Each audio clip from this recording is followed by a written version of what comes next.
And the 11th year coach of the ECU Pirates, Cliff Godwin, joining us to talk about the start of the baseball season. Coach, game week is here, coming off some scrimmages this past weekend. And as you get ready, I know you're ready to fire things up. Yeah, our guys have done a good job. We've gotten a lot better since we've gotten back from Christmas. Of course, a lot of newness, a lot of new players, a lot of new staff. It's been definitely interesting at times, but we're definitely trending in the right direction. And we got a few guys on the mound that are nicked up a little bit, but they'll be back at some point in time during the season. So excited to get full strength, but we'll be ready to go on Friday for sure. When you have all the new players, be it freshmen, be it transfer portal, that have joined the program, you've talked a long time about culture. Is this where the culture really shines through? Well, you have to make sure that's the foundation, and that's where we start in the fall. Is working on our culture and making sure that the new guys that we bring in get acclimated sooner than later. And our older guys and our coaching staff did a really good job this fall, and especially the portal guys. I thought we really brought in great human beings. I've said this a lot publicly, but I prayed about the people that we were bringing in. Yes, they're talented, but they're great human beings, and that's a big piece to me because you can't sustain success like we have if you don't have good human beings in the building, and we do. So guys that are committed to not just winning on the field but doing good in school, giving back to the community, all that's a part of our culture. Coach, I've been to three or four scrimmages, and when I've been out there, the pitching's been pretty good. I think there was one inning where the offense had hit a couple home runs on a weekend game. But your thoughts thus far? Has the pitching been a little bit ahead of the offense, or have I just seen maybe days where the pitching's been good and the offense has been a little slow for one reason or the other? Well, I think we've got top-notch pitching. I mean, I think especially when you're running Sean Jenkins and Ethan Norby out there on two sides, like this past Friday, and the umpire had a little bit bigger zone and is giving a ball off away. I mean, it was really hard because they're throwing elite stuff, multiple pitches for strikes, throwing any pitch in any count, and I think for any offense, it's tough sledding. I think definitely we're going to be better offensively at the end of the season than we are right now, just because we're going to continue to get better. Our coaches do a great job with all of our players, but with the position side of things, we'll definitely continue to get better because there is some youth on that side. But I think our pitching, even in the fall, challenges us, and that's what I told one of our incoming players. I was like, hey man, there's not the 88-mile-an-hour righty that throws a below average breaking ball that you can go get in the box and you go, hey man, I'm gonna go feel good about myself because I can hit this guy. I mean, all of our guys, even the freshmen, have really good stuff, so just makes it hard on the hitters when they're in the zone, and for the most part they have done that. So I'm not worried about our offense, but we do need to get a little bit tougher, which we will for sure. But we'll see how we match up with somebody else's pitching staff once we get to Friday. Do you know at this point, Coach, any of the weekend starters? I got to ask you a rotation question early on, but any thoughts on that as we sit here on Monday? Yeah, we're going to go Norby on Friday and Jenkins on Saturday, and the infamous TBA on Sunday, which has been good to the Pirates in the past. So Ryan Towers is going to miss some time. It is not serious. He got a clean bill of health from an MRI last week, which was a breath of fresh air for all of us. But with that happening, Norby was going to start in the bullpen to start with, but he's going to go into the Friday night role. We had extended him anyway, so he'll go Friday, and Sean will go Saturday. Yeah, you had mentioned the Norby situation. I mean, watching him Friday, he seemed like he hasn't missed a beat, Coach. And if not gotten better, his velocity has ticked up a little bit. So, and it looks like a changeup. So you just talk about his progression as an all-around pitcher. Yeah, Norby's a super mature young man. He's worked his tail off with Coach Knight and Heath Blackman, and AK, switched sides of the rubber with him. His fastball velocity's gone up. His slider cutter is as good, if not better, than it was last year, and he has, developed a changeup that he can mix in there. So, but super competitive guy, strike thrower, as you guys know, makes it really hard on lefties, as you could see last year. But now now he's even really tough. He's so super excited. He's earned the opportunity to go out there on Friday night, and just wanted to go out there and be himself. Cliff Godwin joining us here. We're talking Pirate baseball. ECU opens the season scheduled for Friday. It's a 4:00 first pitch from Clark LeClaire Stadium, taking on George Mason in the first of 3 games against the Patriots coming up this weekend. Coach Jake Hunter out there yesterday. A lot of freshmen too, maybe trying to define some roles as you get the bullpen shored up. But Stephen asked you about Norbs. Let's ask you a little bit about Jake Hunter and what you're anticipating out of him this year. Well, Jake has made an unbelievable recovery. He's worked super hard with his rehab. Young's physical therapy to start with. Now our new athletic trainer, Hunter Martin. They've worked tirelessly. We've never had a guy that had the brace. Part of the UCL, which is supposed to be a little faster recovery. Which anytime you have surgery, there's unknown. I've just been amazed. I mean, 8 months out, the way that Jake Hunter has looked on the mound, the way he's felt. He really did not have a hiccup in his rehab, which is really abnormal when you have Tommy John at all. This past week, you could tell like he's a little bit tired. The workload coming through that protocol at the end. I mean, he was basically pitching twice a week on Tuesday and Friday, and that's what the protocol called for with Dr. Meister. And this week was the first week you kind of tell like, hey, it just kind of wore on his body. He was tired physically. But man, he's throwing strikes. His stuff looks good. He's definitely going to be better at the end of the year than he's going to be at the beginning, but he is, released from the rehab protocol, and he will definitely pitch this weekend in some capacity. Cliff, when you look at guys that enter the year healthier or healthy, Riley Johnson would seem to be one of those with the surgeries in the off season, and he is the heartbeat for the team, and I would say right now the heartbeat for the program as far as players go, one of them at least. With Riley, give us your thoughts on him going into the year and maybe the role he has assumed as far as a senior leader for the Pirates. Well, he's definitely in less pain than he was last year, but it's not perfect. I mean, I'd be lying to you to tell you that like everything feels great. We're still working through some arm soreness that he has in his left shoulder. I mean, look, when you have labrum surgery multiple times on a shoulder, especially a throwing one, there's going to be bumps and bruises. And but the thing I can tell you is I know he'll be ready to go and be out there playing on opening day in center field and hit force.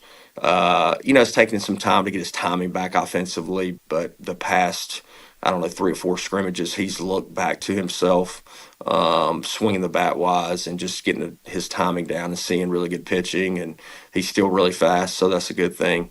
But as far as what he does in the locker room, I mean, he cares about ECU baseball as much as any player we've ever had here, and especially what he's had to go through to get to his 5th year, physically and mentally. I mean, he talked about it at the banquet where there were times that, mentally he thought about quitting earlier in his career, and how his teammates kept lifting him up. And now he's, like you said, the heartbeat of our program. And what a blessing to have a Gold Glove Award winner to be, roaming in center field for us. And, he's going to be blanketed by guys that are new, from playing the outfield from last year, which is a good thing that you got that guy out there in center field being the quarterback of the outfield.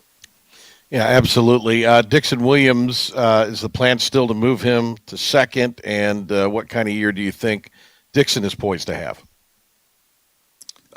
Dixon is going to start at second base on Friday night, but you could see him in a lot of different positions because he's super athletic and he can play anywhere on the field pretty much except probably catch.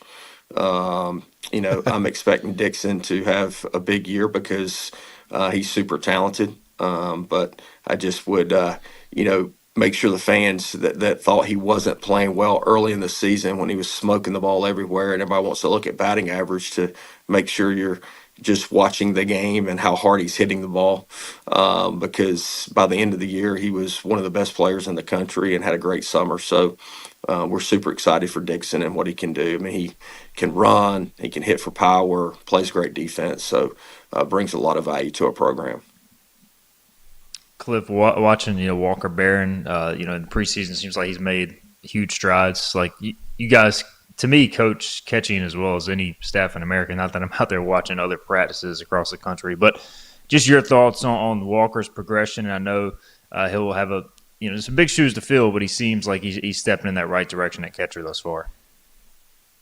He's done a great job. I mean, he had some arm soreness 2 weeks ago, and was a little bit worried about that. But this weekend, man, he caught like a frontline catcher. I mean, he blocked on Friday, I think, like 10 balls of Brad Pruitt's split finger in the dirt that really just kept them out of a big inning because of his defense and threw a couple guys out. I mean, he's got a big arm. And he's going to have a solid offensive year as well. The key is for him is to take care of his body. I mean, he's going to take on a big workload for sure. And then Michael Kalinich, the freshman, has done a really good job working with Coach Lartigue and just continue to get better.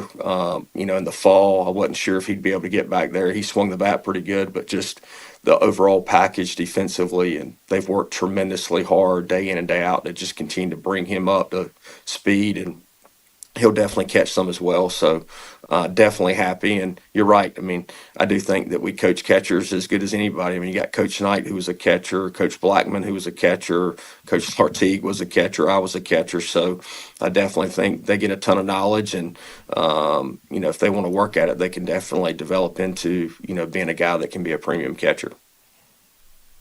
Coach, one other guy who's kind of caught my eye when I'm out there is we haven't talked a lot about him. Keenan Bowman, redshirted last year. He's played some outfield. Just he seems like a guy who may be ready to take a leap as well. What does Keenan bring to the table? Keenan brings energy. I mean, look, he likes to compete. He goes out there and gives everything he's got every single day. He's played a really good outfield. I mean, he could play left, he could play right, he could play center. If Riley wasn't out there, super athletic dude, can drive the ball in the gap, can steal bases, can bunt for a hit. Keenan is an exciting player, so we're excited about him, and definitely he has worked hard to overcome his arm injury and just continue to be a better teammate too. I think there was some immaturity there last year that frustrated people, and he's grown up a whole lot and taking care of his business at a lot higher level. And last question for me, Coach. I know we'll see, potentially some freshmen right away, and some guys have played well out of the gate in practice. So, who are some of those new names Pirate Nation could potentially see this weekend? With the freshmen specifically, of course, you're going to see Sean Jenkins. You're going to see Austin Irby in some capacity, whether he's DHing or play first base. You're going to see Braxton Trammell, playing some third base. You're going to see Alex Peltier playing some outfield. I mean, he's a elite defender and has swung the bat pretty well, can really steal bases, super athletic. Out of the bullpen, you're going to see Gabe Beschloss, left-handed pitcher. You're going to see Ian White. You're going to see Tyler Brashear for sure. You're going to see Lance Williams. I'm probably missing some of them for sure, but definitely Braden Burris is another guy. Harold Snow Hill guy. He's really come on the past couple weeks and has put together tough at bats. He can steal bases. He can drag bunt. And bring some toughness and some competitiveness that we need, whether he's playing on the infield or playing in a corner outfield, which he hasn't played a whole lot, but we threw him out there in left field this weekend, and he made some good plays. So a lot of guys. We'll see a lot of freshmen for sure, and some that I didn't mention. Something about those Snow Hill ball players, Coach, right? Something about them. It's been a long time. Patrick. Yeah. He's the first Snow Hill player since me. So That's been cool. Been a few years. So yeah. But I tell you what, he has earned everything that he's gotten here because the way he was recruited is not the natural way. I mean, he is a walk-on in our program. I told him he's going to have to earn everything he got.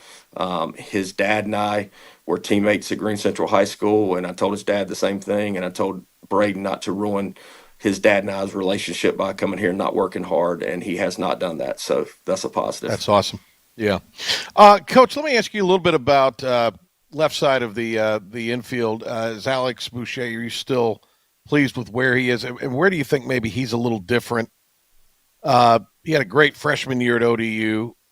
Where's he a little different maybe than where he was last year, particularly in his approach? Well, look, I didn't coach him last year, so Right. we played against him. We intentionally walked him because Norby was on the mound, and Norby was better against lefties, and we thought enough of him that we were going to put the go-ahead winning run at first base to face a lefty, and it worked out for us. So he's a very savvy player. He's got a big arm at shortstop. I mean, it's the best arm we've ever had at shortstop. I mean, when he catches the ball and throws it across the infield, I mean, your eyes light up and you're like, man, that's a big league arm. Um, Great teammate. He's a guy that's going to, hit some balls in the gap, hit some home runs. But he really has solidified the left side of our infield the way he's played defense, and Coach Palumbo's done a great job with him. And to his right will either be Braxton Trammell, could be Colby Wallace, could be Braden Burris, or it could be Dixon Williams. So, but he's played a really good shortstop and really solidified that position for us. Coach, let's talk a little about Colby. Do you feel he's poised for a big breakout year? He's been outstanding. Coach Knight was just talking about in a staff meeting how he's not around the position players a whole lot, but just the way Colby goes about his business. I mean, he looks like he's trying to make the team at practice, and he's taking ground balls 100% effort, and just the attention to detail and the focus, and he's pitching some through 2 innings this weekend, didn't give up any runs. Super competitive, quiet calmness about him. But he's definitely been dripping with some confidence at the plate and has swung the bat really well for us in the pre. It's good to hear for all Pirate fans. Cliff Godwin with us. A couple more we're going to hit Coach up with. We appreciate his time here, especially before the season opener. You've talked about AK, some of the other coaches on the staff. Jeff Palumbo's the guy that's been with you from day one. And then you've got his alma mater coming to town this weekend. You guys have the long-standing relationship. Jeff does a fantastic job with what he does with the infielders. So just a chance to speak on Jeff Palumbo, who is a real gentleman and has been a real great member of the program and of the community. Yeah, Jeff is a Swiss Army knife. A lot of programs have a recruiter, and that's really what they do. And maybe they're not really great at coaching players. Jeff is both of those. He is an unbelievable infield coach. He works with our base runners. He works with our short game, and is tremendous at it. And is super intelligent on how to get guys better. And then, like I said, he leads all of our recruiting, and a lot of trust goes into him because I know that he knows what we are looking for here, not just from a talent aspect, but from the type of people that are going to have success here and are going to fit into our culture. So Jeff is tremendous, and he's definitely going to be a great head coach one day whenever he makes that decision to do that. And he could do it already, but we're definitely blessed to have Jeff part of our program. Cliff, breaking ground soon on the new the expanded locker room and the new facilities for baseball. That's part of the Pirates Unite campaign. Just your perspective on that and the commitment from several Pirate fans out there to take the baseball facilities to the next level. Yeah, it's been a long time, work in progress for sure, and I'm just so thankful that all the donors stepped up and were so selfless with their giving, that we were able to reach that mark once inflation went up after COVID, all that stuff. So the project ended up being, I don't know, 10 million plus, where we thought it was going to be 8. So of course it took us a little bit longer time to raise the money, but it's going to be super exciting for a better fan experience. I mean, you're going to have more premium seating down the third base line, little club level, and then also you're going to just the players' amenities from the team room that we have to flip for team meals. We're not going to have to do that anymore. The training room's going to get nicer. Their locker room's going to get nicer. So just from the student athlete experience, it's going to get a lot nicer. We're going to have a pro locker room. So, Burley and Gav and all the guys that are back, Carter Cunningham, Treya Savage, can actually have a locker. And if they want our student managers to do their Andre after they work out with us, then they can, and they'll have a home here to be able to get all their stuff done. Awesome. Cliff, as you look at this week, what will be some of the things that'll be points of emphasis as you practice and get ready for Mason? We're just going to work on the little things we need to work on. Obviously, the weather is going to hinder us from getting outside some this week, so we're going to try to go today, which would normally be our off day, and then take tomorrow off, and then practice Wednesday, which looks like it'll be inside, and then hopefully we can get outside Thursday, and then be ready to go on Friday. Coach, thanks a lot. Great to talk to you. Looking forward to seeing you on Friday and covering you again this year. And best of luck this week. We'll see you on Friday against George Mason.